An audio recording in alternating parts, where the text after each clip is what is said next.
Assalamualaikum warahmatullahi wabarakatuh. Alhamdulillahi wa kafa wassalatu wassalamu ala nabiyyina al-mustafa wa ala alihi wa ashabihi wa man sara ala nahjihi wa iktafa amma ba'd.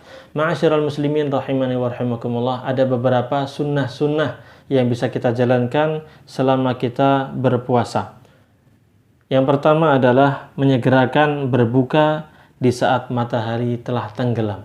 Rasulullah sallallahu alaihi wasallam bersabda, "Idza aqbala al-lailu min hahuna wa adbara an-naharu min hahuna wa gharabat asy-syamsu faqad aftara as-shaim." Apabila malam telah datang dari arah sini, kemudian siang mulai beranjak pergi ke arah sana, kemudian tenggelam matahari, maka di saat itu orang yang berpuasa sudah boleh berbuka. Dan kita dianjurkan untuk apa? Segera berbuka. Rasulullah sallallahu alaihi wasallam bersabda, "La yazalun nasu bi khairin ma ajjalul fitra."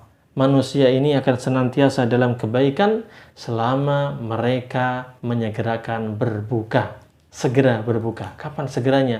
Maksudnya ketika matahari telah tenggelam, masuk waktu maghrib, di saat itu kita segera berbuka. Langsung ambil kurmanya, ambil minumannya, langsung berbuka. Tayyib, barakallahu fikum. Hadis ini sahih diriwayatkan oleh Imam Al-Bukhari dan juga Imam Muslim, muttafaqun alaih. Disepakati kesahihannya oleh beliau berdua ini, Imam Al-Bukhari dan juga Imam Muslim. Dan Anas bin Malik radhiyallahu anhu berkata, Nabi sallallahu alaihi wasallam tidak salat maghrib sehingga beliau berbuka terlebih dahulu sekalipun hanya dengan seteguk air. Ini hadis diriwayatkan oleh Abu Ya'la, Al-Bazzar dan At-Tabrani. Al-Haythami mengatakan rawi-rawi Abu Ya'la adalah rawi-rawi as-sahih. Tayyib. Di sini Nabi alaihi salatu wasallam tidak salat maghrib sampai beliau berbuka dulu. Jadi demikian, segera tiba waktu maghrib, azan langsung berbuka, baru berangkat ke masjid. Beliau langsung berbuka, tidak menunda-nunda, ya, tidak seperti orang-orang ahli kitab, mereka menunda-nunda berbuka sampai melihat bintang-bintang di langit sana. Tayyib, barakallahu fikum. Maka hendaknya kita segera untuk berbuka puasa ketika sudah tiba waktunya berbuka, yaitu ketika matahari tenggelam di arah barat sana. Tayyib. Yang selanjutnya disunahkan untuk berbuka dengan kurma rutab. Ya, kurma rutab adalah kurma yang matang di pohon atau kurma yang masih basah, atau kurma biasa tamar atau air kalau tidak ada. Tayyib. Yang terbaik dari ketiganya adalah yang pertama dan yang paling rendah adalah yang terakhir. Jadi dianjurkan kita untuk berbuka pakai rutab dulu. Ada rutab tidak? Ya, kurma masih basah. Tayyib. Nah, itu yang dianjurkan. Kalau nggak ada, barulah tamar, kurma biasa yang udah agak kering. Kemudian kalau nggak ada, baru seteguk air. Anas radhiyallahu anhu mengatakan Rasulullah sallallahu alaihi wasallam berbuka dengan makan beberapa biji kurma muda. Jika tidak ada, maka dengan beberapa butir kurma. Dan jika tidak ada, maka beberapa teguk air. Hadis ini diriwayatkan oleh Abu Dawud dan At-Tirmidzi dan beliau menghasankannya. Dan Syekh Al-Albani juga menghasankan hadis ini dalam kitab beliau Irwaul Ghalil.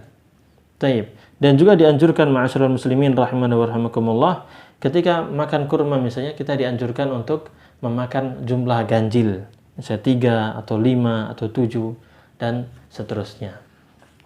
Kemudian yang bisa kita amalkan adalah berdoa saat berbuka. Berdoa saat berbuka ini harus kita hafalkan. Doa ketika berbuka puasa itu apa? Tayyib. Nabi sallallahu alaihi wasallam bersabda ketika berbuka puasa, Nabi alaihi salatu wasallam berdoa, "Dhahabadh dhama'u wa batallatil 'uruqu wa thabatal ajru insyaallah." Diulangi, "Dhahabadh dhama'u wa batallatil 'uruqu wa thabatal ajru insyaallah." Artinya, telah hilang rasa haus, telah basah urat-urat, dan semoga tetap pahala puasa bagi kita insyaallah jika Allah Subhanahu wa taala menghendaki. Doa ini ma'asyiral muslimin rahimani wa rahimakumullah diriwayatkan oleh Imam Abu Dawud dalam As-Siyam bab Al-Qaul 'indal iftar. Doa ketika berbuka. Syekh Abdul Qadir Al-Arnaud rahimahullah ta'ala beliau mengatakan sanadnya hasan. Lihat dalam kitab Jami'ul Usul. Dan juga kami mendapatkan dalam kitabnya Syekh Ali Hasan Al-Halabi rahimahullah ta'ala, beliau juga menghasankan hadis ini. Jadi doa ini bisa kita amalkan dan hadisnya hasan. Tayyib, barakallahu fikum. Dan ma'asyiral muslimin rahimani wa rahimakumullah, doa ini sebagian ulama mengatakan ini setelah makan atau setelah minum. Jadi doanya ketika gini urutannya. Jadi ketika kita mendengarkan azan, ketika kita melihat matahari telah tenggelam, maka kita mengucapkan bismillah. Karena kalau kita makan, Nabi SAW memerintahkan memulai dengan apa? Bismillah, memakan dengan tangan kanan. Kita bismillah, ambil kurmanya, makan. Atau minum. Nah, setelah makan atau minum, belum kita ucapkan zahabaz zama'u. Setelah satu teguk itu atau mengunyah satu butir kurma, baru kita ucapkan apa? Zahabaz zama'u wabtallatil uruqu wa thabatal ajru insyaallah. Karena hadisnya makna doa itu adalah telah hilang apa? Dahaga, hausnya telah hilang. Tenggorokan sudah basah karena ya urat-urat ini telah basah karena sudah kemasukan air, kemasukan kurma kan gitu.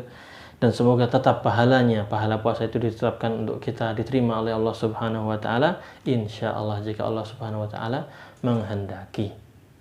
Nah, itu cara yang dianjurkan oleh Nabi alaihi salatu wasallam dan runtutannya demikian. Jadi azan langsung bismillah, minum atau makan kurma, baru setelah itu zahabaz zama'u wabtallatil uruqu wa tabal ajru, insyaallah lanjutkan makan berikutnya.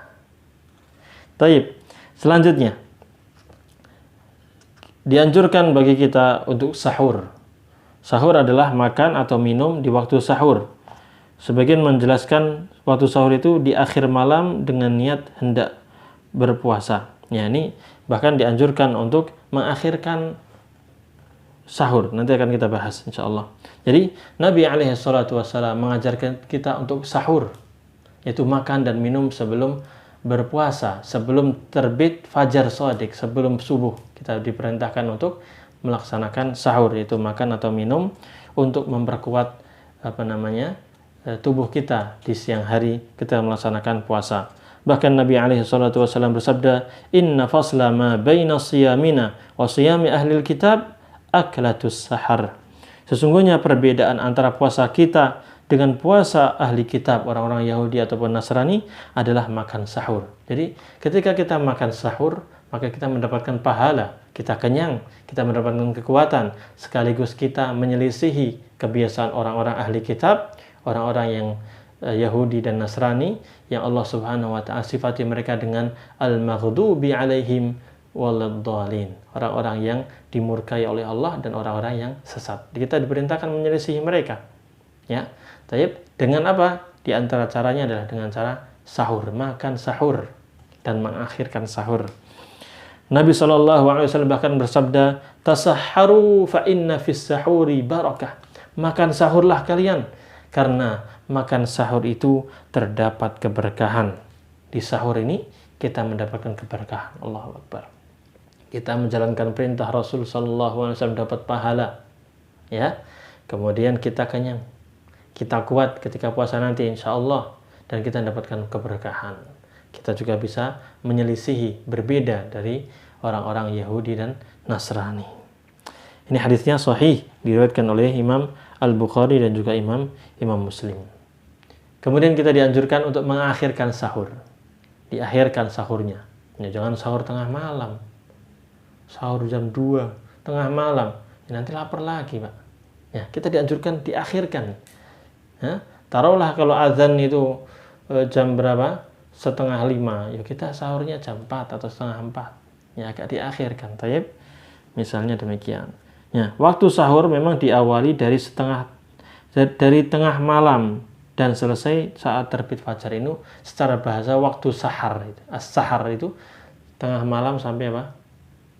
Fajar shadiq terbit. Tapi kita diperintahkan apa? Untuk mengakhirkan sahur. Ya, mengakhirkan sahur tadi. Taib. Oleh karena itu Zaid bin Arqam radhiyallahu anhu mengatakan, kami makan sahur bersama Rasulullah SAW, kemudian beliau bangkit untuk sholat. Maka Zaid ditanya, berapa lama antara adzan dengan beliau mulai sahur? Zaid menjawab, kurang lebih 50 ayat. Kurang lebih 50 ayat. Ini hadisnya muttafaqun alaih, diriwayatkan oleh Imam Al-Bukhari dan Muslim. Nah, batasan 50 ayat ini sangat pendek, akhi. Kalau kita baca 50 ayat ini sangat pendek. Oleh karena sebagian ulama menjelaskan itu sekitar 15 menit. Wallahu a'lam. Tapi intinya itu mepet sudah. Mepet itu apa ya? Mendekati waktu subuh. Ya tidak terlalu malam banget. Jangan pertengahan malam untuk sahurnya. Itu jam 2 bangun sahur, tidur lagi, lapar lagi. Baik. Gitu. Catatan, nah, barang siapa yang ragu terhadap terbitnya fajar, maka dia makan dan minum hingga dia yakin terbitnya fajar lalu menahan diri. Jadi kalau misalnya dia ragu ini sudah masuk fajar atau belum, sudah subuh atau belum, makan aja terus sampai dia tahu, memastikan bahwasanya sudah terbit fajar shadiq, sudah azan, dengar azan. Taib. Karena Allah Subhanahu wa taala berfirman, "Wa kulu washrabu hatta yatabayyana lakum al-khaytul abyadu minal khaytil aswadi minal fajr." Makan dan minumlah kalian sampai jelas bagi kalian perbedaan antara benang hitam dan benang putih, yaitu waktu fajar. Seseorang berkata kepada Abdullah bin Abbas radhiyallahu anhuma. Dia mengatakan, ada orang datang kepada Abdullah bin Abbas mengatakan, "Saya makan sahur. Tapi kalau saya sudah mulai ragu, sudah masuk subuh atau belum ini, maka saya berhenti." Lalu Abdullah bin Abbas menjawab, beliau mengatakan, "Makanlah selama kamu ragu sehingga kamu tidak ragu." Ya gitu. Karena asalnya boleh. Wa kulu washrabu, makan dan minum sekalian. Sampai jelas. Hatta yatabayyan, sampai jelas bagi kalian masuknya waktu fajar. Kalau belum jelas, ya sudah. Nah, tapi alhamdulillah kita di zaman ini sudah ada jam. Sudah ada bantuan waktu, sehingga kita tahu waktu-waktu subuh itu. Nah, sehingga kita tahu bisa, oh, bentar lagi nih, udah mau azan. Lanjut makan dulu sampai azan, gitu. Demikian, ma'asyiral muslimin, rahimani wa rahimakumullah. Intinya ada beberapa yang harus kita bisa amalkan. Pertama, ketika sudah waktu maghrib tiba, segera untuk berbuka. Dan disunahkan kita memakai kurma, ya. Alhamdulillah sekarang kurma di mana-mana sudah ada, bisa dibeli. Kemudian berdoa saat berbuka, zahabadz dhama'u wabtalatil uruq wa thabatul ajr insyaallah. Dan juga kita diperintahkan untuk sahur dan mengakhirkan sahur. Semoga yang sedikit ini bermanfaat. Wassallallahu wasallam ala nabiyyina Muhammad wa ala alihi wa sahbihi ajma'in. Wassalamualaikum warahmatullahi wabarakatuh.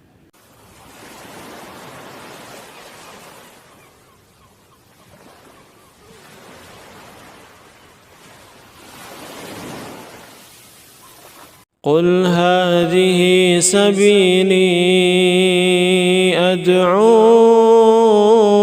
إلى الله على بصيرة أنا ومن اتبعني وسبحان الله وما أنا من المشركين.